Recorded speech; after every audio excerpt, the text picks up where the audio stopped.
seems in order with the lens, and I trust you can hear me?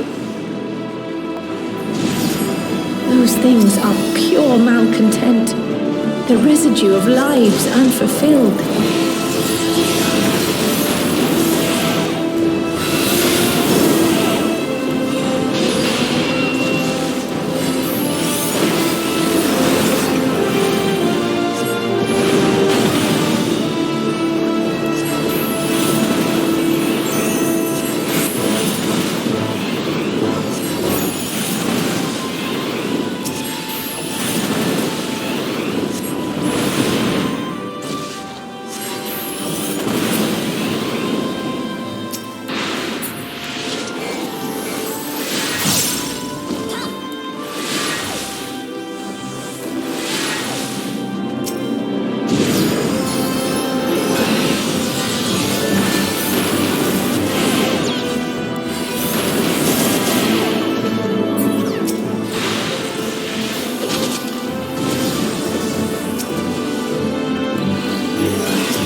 too dense. I'm losing you.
Many faces have I worn, but this is my favorite by far.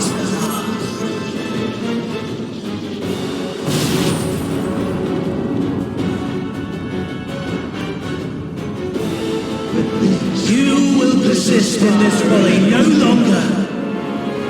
Oblivion beckons!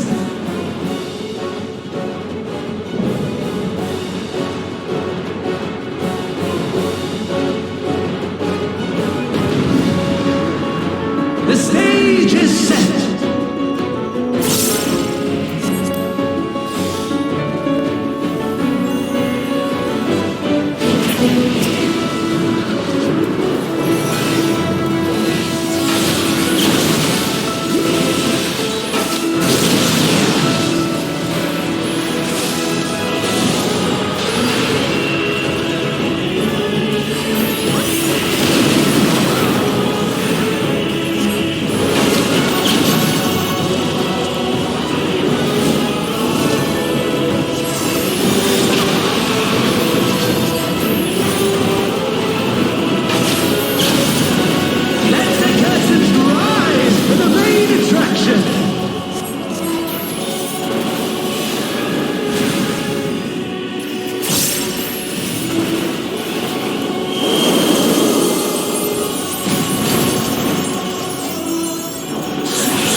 My very essence begins to wane. Sweet, sweet agony.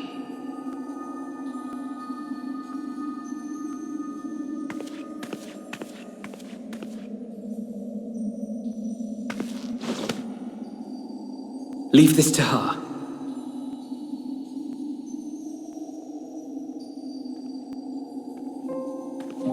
Come to deal the coup de grace. Good. Watching you struggle against the inevitable is bad comedy. Erase me from existence, soul and all.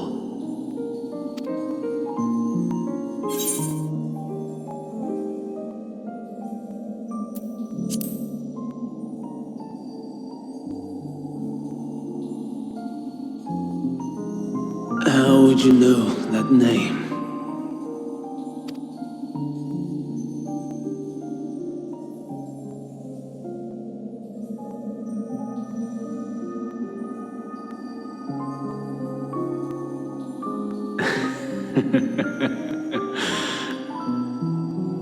Then it was you. In Elpis. With Aitiascope. The final pieces fall into place. In my halcyon days, as the mortal Ammon, I was haunted by a dream.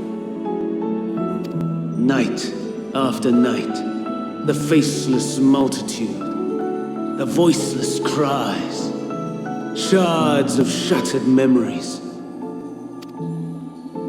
But slowly, the fog began to clear. This was Elpis. And I was Hermes. Recurring though it was, I paid this dream little heed. It was only when I was granted the seat and memories of Fandaniel that I knew these visions to be true. They were the memories of Hermes that he himself erased using the power of Kairos. Or so he thought. In his attempt to burn away the events of that fateful day, he succeeded only in searing them more deeply into his soul. My soul. Death failed to expunge them. No matter how many times it came, rebirth after rebirth, from one Fandaniel to the next. I wonder, is Aitiascope adrift somewhere in this ethereal sea? In defeat, finally remembering your time together in Elpis? How it must gall him to be entrusted with knowledge of the final days, only to be rendered powerless to act upon it. So many lifetimes dedicated to restoring his beloved Amara in blissful ignorance. Oh, folly. But make no mistake, my life as Hermes is not the reason I invited the world's end. I have lived. I have struggled. I have dredged the very depths of despair. And in the detritus of existence, I found the truth. I served a great ruler, powerful beyond measure. The world his dominion. Yet even he and his vast empire were destined to fall. To become one with oblivion. At the end of life's journey lies only death. So I ask you, why live at all? We betray, we torment, we murder.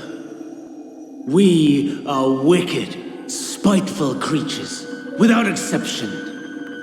If life is so sacred, so precious, why fill it with such misery? Man wallows in a hell of his own making without purpose or meaning. To live is to suffer, and I would end that suffering by my own hand. It matters not if it flies in the face of all believed right and just. Death is the only solution!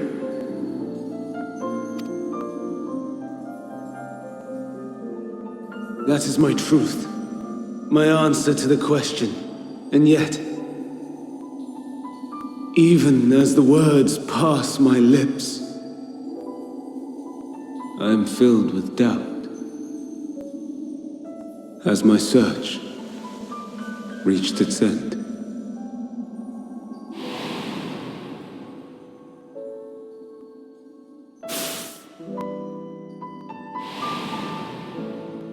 Was this the only way?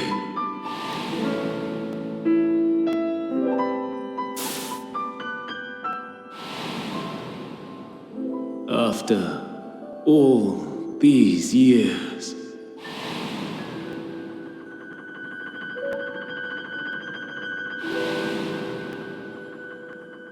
is this the answer I was hoping for?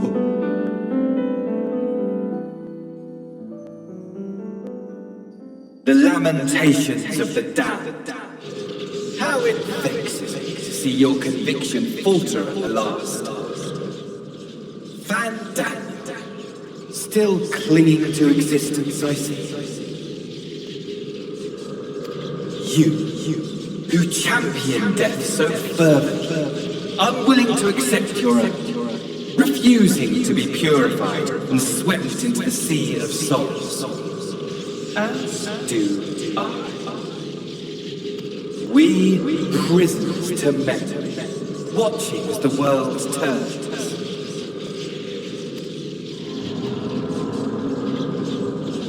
Though unlike me, you will be spared the ignominy of having your corpse made a puppet, dancing to another's tune. Is that Arsahi? How very astute. But let me be clear, I have not come to consort with the likes of you. Nor have I come to bemoan the state of the world following my untimely demise. In fact, I delight in mankind's downfall and the anguish it brings the savior of the savages. If I played some small part in the chaos, all the better. Not that I was in any position to resist. But to be made accomplice to the betrayal of Lord Xenos. I would die 1,000 deaths to exact my vengeance.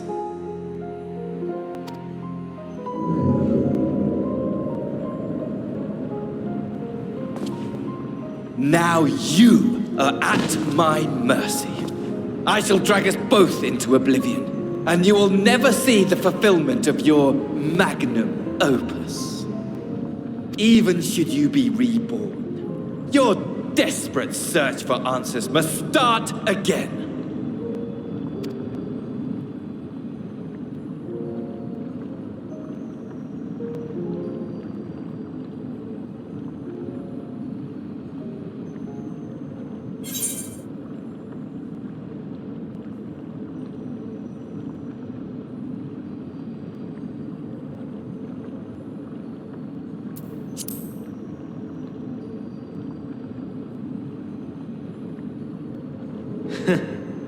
And what might that be?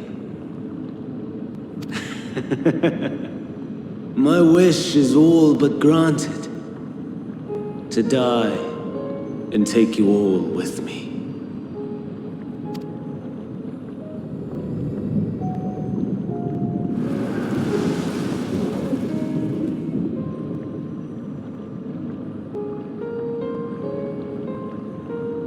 Don't try to follow me. I had more of you people than I could stomach in life. Never mind in death. Likewise, I pray we do not meet again. You had better hope not.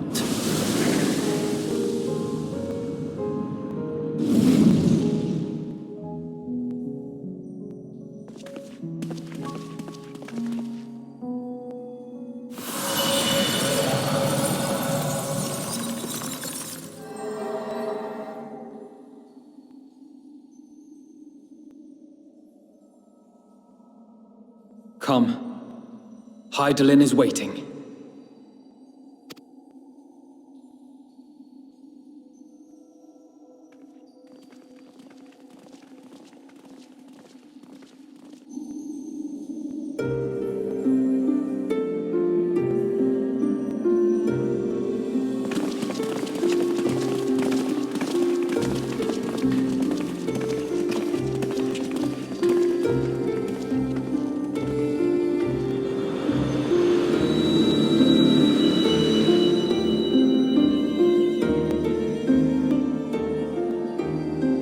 Brave travelers, I welcome you.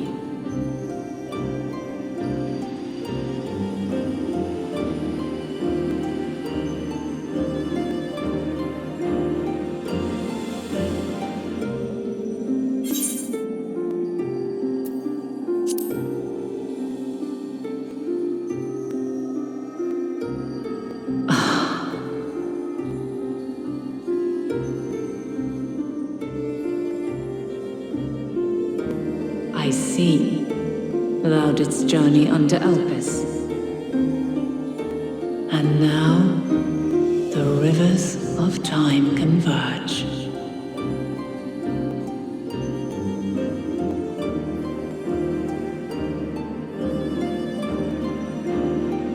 I know why you have come. Yet I would hear you speak your reasons all the same. You created the moon to deliver mankind from the final days. But is that really how it has to end? We do not wish to abandon this world. We want to protect the source and all of its shards. To flee is but one of two paths. The other leadeth to Meteon, far beyond the stars, where she doth chant creation's requiem.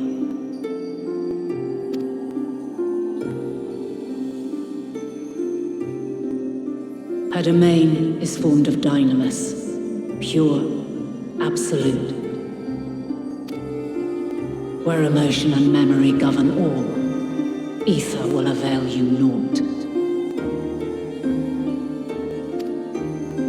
Meteon hath gathered the pain and despair of countless stars, and to go unprepared is to go unto your doom. We'll beat her. We'll win. I swear it.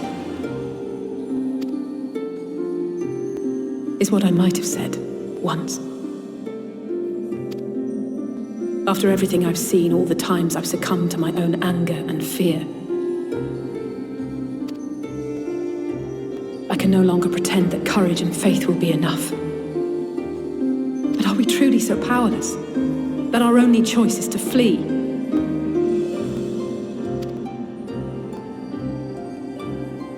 Far from it, my child.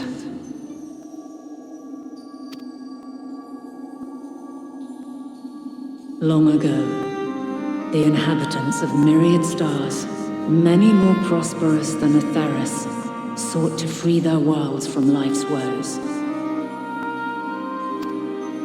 Sorrow and anger, conflict and hostility, despair, and even death itself. But as Meteon reported, every attempt ended in failure.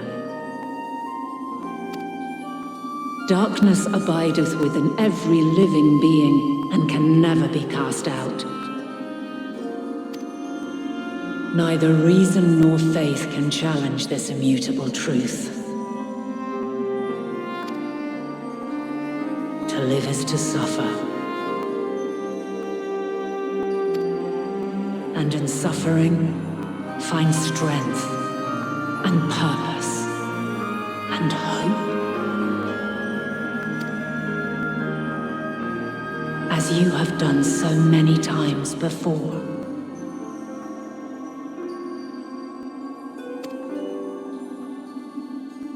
Thou dost pursue an impossible dream, yet knowing this, you pursue it nevertheless. And thou hast learned to depend on others as they do thee. Thy yearning for the power to save the powerless hath ever driven thee to greater heights. Thou hast grown strong. Though those closest to thee no longer walketh by thy side, their love remaineth thy guiding light. For duty's sake, thou hast been bound by truths unutterable time and time again. Yet thy heart hath never wavered, as thy companions will attest. In thy pursuit of mysteries great, all thou believest is brought into question. Undaunted, thy thirst for knowledge remaineth unquenched.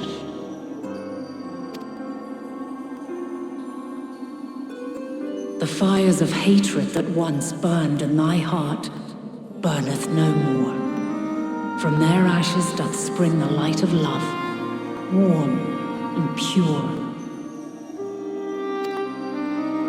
As witness to black calamity, thou despaired at man's helplessness.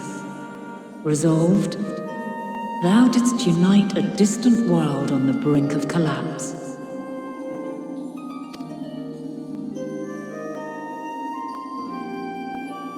And thou, my champion, when all did seem lost, thou never abandoned hope. For every trial and every foe that did bar thy way, thou hast proven equal to the challenge, drawing courage from the many bonds forged on thy journey.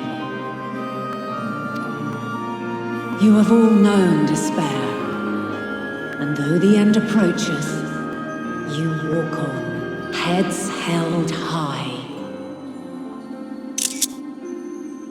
Therein lieth your power, the strength to silence the song of oblivion.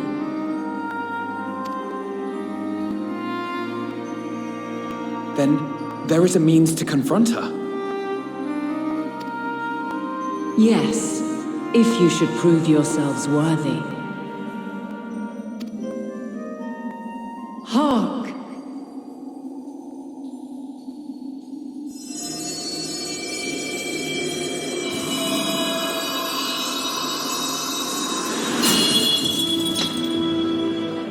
Nigh impossible is it to send mortals to the edge of the universe. Should you fail, there will be no second chance. As the will of the star, I ask of you this. Do you possess the fortitude to stand firm when all around you doth crumble? Do you possess the faith to vanquish despair itself? Should you lack the strength to best a supreme deity, I cannot allow you to make the journey. You must leave this star and never return.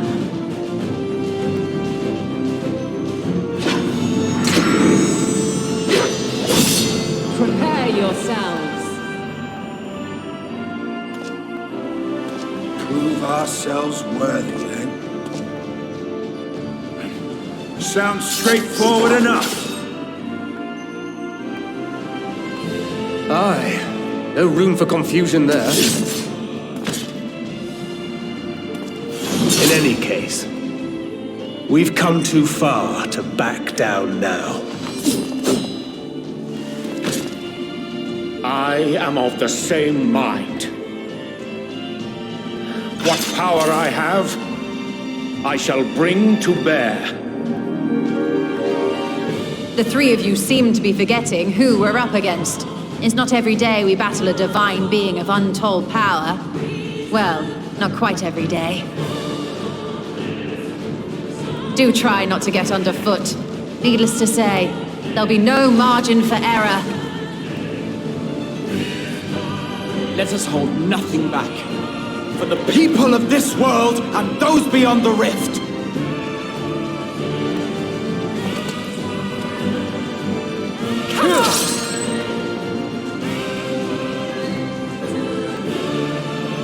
Alas, the question I posed to thee in Elpis hath remained unanswered these long years. I would hear thy response, warrior of light. Shouldst thou emerge victorious?